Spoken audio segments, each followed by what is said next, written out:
It will never be enough. No matter what you are, no matter if you're a minority or if you're gay, the woke left cannot accept that they have gained anything. So they will attack everything. That includes a gay front-running Democratic presidential candidate like Pete Buttigieg. Now listen, I disagree with Buttigieg on a lot of things. I probably agree with him on more than I disagree with him on, but he is kind of a stock Democrat. He seems kind of just, run of the mill. However, he is one of the first openly gay people to be running for president, as far as I know. I could be wrong, but he's getting attacked for it. And I think I know why. When you have a high-profile gay man, it kind of says a lot about progress. That's a problem. If you're continually campaigning on this narrative that there's inequality and oppression, that's not being served when a Democratic presidential candidate in all of the debates, on stage, in all of the media, turns out to be a gay man. Because that kind of discredits the narrative that you're all poor little victims. The reality is the left has done great in pushing forward for social justice, for civil rights. But they can't accept victory. The goal of any nonprofit should be to put itself out of business. That was my understanding, having worked for a lot of these nonprofits. But what I learned is these activist organizations, these groups that are trying to fight for, say, the environment or whatever, they don't want to go out of business. They don't want to lose their jobs. You see, when you run a business or a company and you produce, say, coffee, you can make coffee forever. Until the world ends, I guess, but you can make coffee and people will buy coffee because you're providing a service. Nonprofits tend to be trying to solve a problem with an end, right? We want to end homelessness in this city. Well, if you do your job right, there won't be homelessness anymore and you're done. Some nonprofits have actually shifted after this. So there are some groups, and I commend this, they've solved a problem and said, we're now going to allocate resources towards another problem. That makes sense. But in terms of whatever this activist woke outrage is, it doesn't function this way. It can't, because they're not in it for money. They're not in it for a job. They're in it for an ideology. And it's almost like they just want to be opposed to the system. So they can never accept a victory. That means, for prattling on, forgive me, but Democratic candidate Pete Buttigieg gets smacked for saying he can't even read the LGBT media anymore. And he can't even say this. He can't even say the problem, because then he gets slammed for bringing up the problem. Left-wing outlets have gone after Buttigieg for either not being gay enough, for being too gay, for being a cis white male. They say, it doesn't matter that he's gay. He's cis white and he's heteronormative presenting, they say. And that's the game. No matter what you are, no matter what you win, it will never be enough, because they must be victims. Well, you can't call Pete Buttigieg a victim. He's a front-running 2020 Democrat. He could probably be, well, he could potentially become the president. He won't. But he has a decent shot. There's a higher probability that this gay man becomes president than many other Democrats, most people in the country. Now, Donald Trump's probably going to win for a lot of reasons. Elizabeth Warren would probably beat him, just for name recognition alone.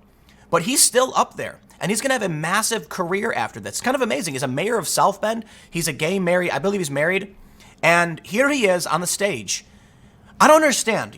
Donald Trump was the first president in U.S. history to support gay marriage before getting into office. Not good enough. Trump's a bad man. Now, I think Trump's made, some policy decisions pertaining to the LGBT community that I understand why they're angry. But hey, man, are you ever going to acknowledge you're winning? That's a great thing to rally your base, to say, look at what we've accomplished. We can do more. Instead, the media, seeking clicks, seeking their victim mentality, are saying Pete Buttigieg does not represent us. I kid you not. There was a story a while ago. I don't know where it was from, so it could be just some stupid fringe blog that said something like, black men are the white people of black people. I kid you not. Google it. I don't know what it was. It was like a meme image I saw of like an article. I never actually checked it. But whether or not that article exists, and it might not, I want to make sure that's clear. I think it does. But that's the idea, okay? That you can be on the Democratic presidential stage, and that's bad for the victim narrative. Now, how do they claim that they're so oppressed? Oh, well, Pete Buttigieg doesn't count. Candace Owens doesn't count either. Candace Owens, a prominent black woman speaking before Congress several times. Nope, she doesn't count. Her opinion doesn't count either. She's just a shill for the Republicans. Oh, please, dude. Pete Buttigieg is not a shill for the Democrats. He just happens to be a gay dude. Guess what? No one cared. That's the thing, right? I mean, some people do. But Taylor Swift has this song, okay, that came out a little while ago called You Need to Calm Down. And so I was watching the music video for it, and it's this narrative from like the late 90s or something, you know, where you've got a bunch of redneck looking people waving signs saying, you know, like, don't be gay or whatever. And then in the song, she's like, one of the verses is like, shade never made anybody less gay. And I'm like, you know, look, I understand that there still are people, you know, that are very traditional and don't like gay marriage and all that stuff. Yeah. But I think we can at least acknowledge that most people don't care. Seriously, have you heard any Republican, okay, coming out and being like, how dare we have Pete Buttigieg run? No. Okay, I'm sure there are some like Republicans in the middle of nowhere saying it, but prominent Republicans and conservatives are not criticizing Pete Buttigieg for how he presents or for his sexuality. They're criticizing him for policy positions, for only being the mayor of South Bend. Now, of course, I'm not trying to be absolute. Of course, there are people with bad opinions. But for the most part, Buttigieg is not a victim. He's the opposite. He's a champion. He served in the U.S. Armed Forces. He came back, became a successful mayor. Now he's running for office. Congratulations, dude. Seriously. I understand that, you know, he was in the closet for a long time, and there's a lot of struggles that come with being gay. I can only assume, or based on my understanding from what they say, I'll take their word for it. I can't tell you. But the point is, we've come a long way in this country from people actually campaigning in 2008, 2012 against same-sex marriage to actually having a same-sex married man, I believe he's married, on stage every night of the Democratic debates, front runner for the president of this country. That makes me proud. That makes me very, very proud that we recognize civil liberties and true social justice. But of course, they're mad at him. Let's actually read so I can give you, look, I should probably read what happened. They say he was on a show, the Clay Kane show. During the segment, host Kane asked Buttigieg about the way in which his orientation is perceived by LGBT media. Quote, I'm sure you've heard this before in LGBT circles, that more masculine presenting men have more access. How different would it be if you were quote unquote more effeminate? Buttigieg replied, it's tough for me to know because I just am what I am.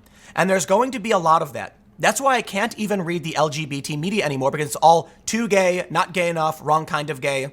All I know is that life became a lot easier when I just started allowing myself to be myself.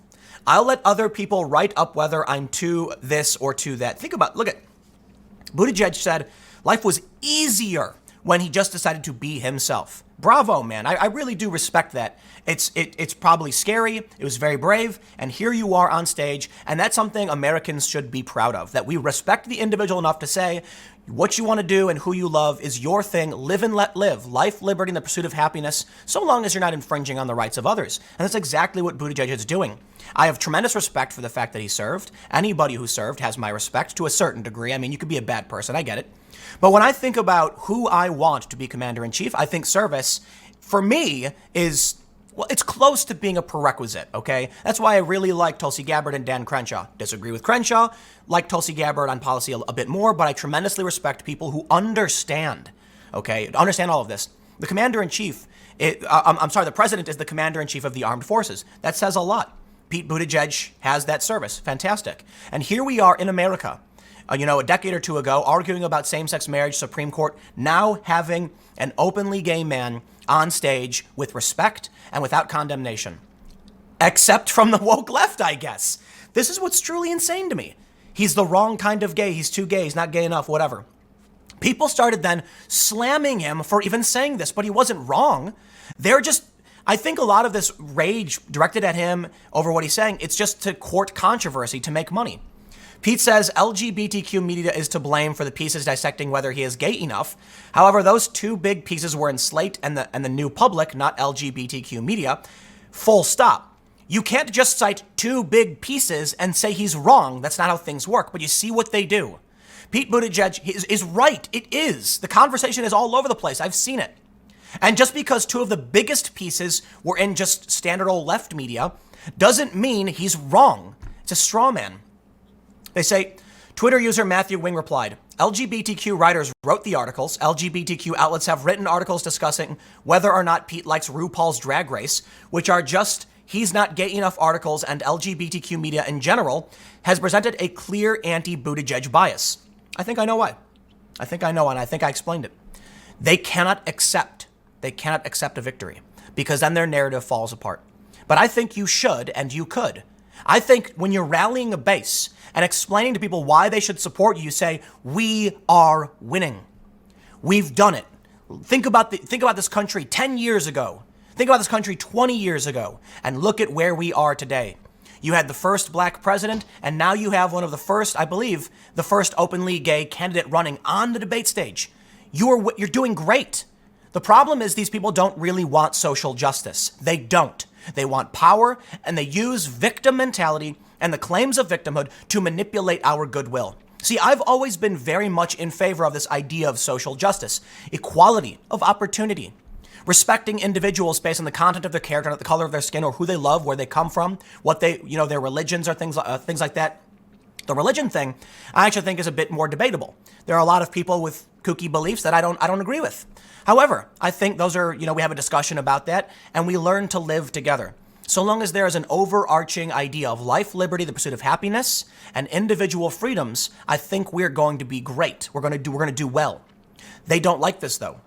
These people who are slamming Buttigieg do not want social justice. Those marching in the streets with black masks on, claiming to fight racism, are not anti-racist. They are racist. They tend to be what Antifa is like white dudes. They tend to they tend to have college degrees. Well, progressive Americans do, and they yell racial slurs. We've seen it. You see these woke progressives telling Candace Owens the other day what she should or shouldn't believe about white supremacy in this country. They don't want social justice. They want to manipulate victimhood to gain power. So it's no surprise that the people who claim there's a problem with white supremacy tend to be wealthy white people. It's no surprise that when you get an openly gay candidate, he gets smeared and slammed because he's breaking their victim narrative. Good for Buttigieg. Not a big fan in terms of, his policy and stuff, because I think he comes off very much like a stock, Democrat from 10 years ago or so. I don't want to get into all the policy stuff, but when it comes to international affairs, my understanding is that I'm very much at odds with him because I think he's more of a Middle East war kind of guy. I don't want to get into too much because I don't want to be wrong and mischaracterize him because I don't have sources pulled up. And I always try to make sure I have a verified source when I comment on things. That's how I avoid being wrong so often. But I'm very tepid on the guy, right? I don't know too much about him. And I'm just like, hey, look where we are. We've done it. Okay? I remember my family owned a cafe in an area of Chicago, North Halstead. It was called Boys Town. And this was back in like 97. We had it for a couple of years, and LGBT rights was a huge part of this neighborhood and something my mom was very active in, and she had a lot of friends in the gay community. And, thinking about how things were back then compared to how they are today, and I can say, at least in my for me, I'm not, in this community, I don't know, but I think this is a huge gain, right? If I'm wrong, correct me. But you can certainly see that people don't like it. It's bad news for them. I'm going to wrap it up here because I don't want to make this too long. But look, this is what we've been getting. I assure you, anytime there's going to be a prominent individual of a marginalized community who steps out of line, they will go after you. They will say you're not enough, you're wrong, you're bad for all of these reasons. Stick around. Next segment will be coming up at 1 p.m. on this channel, and I will see you all then.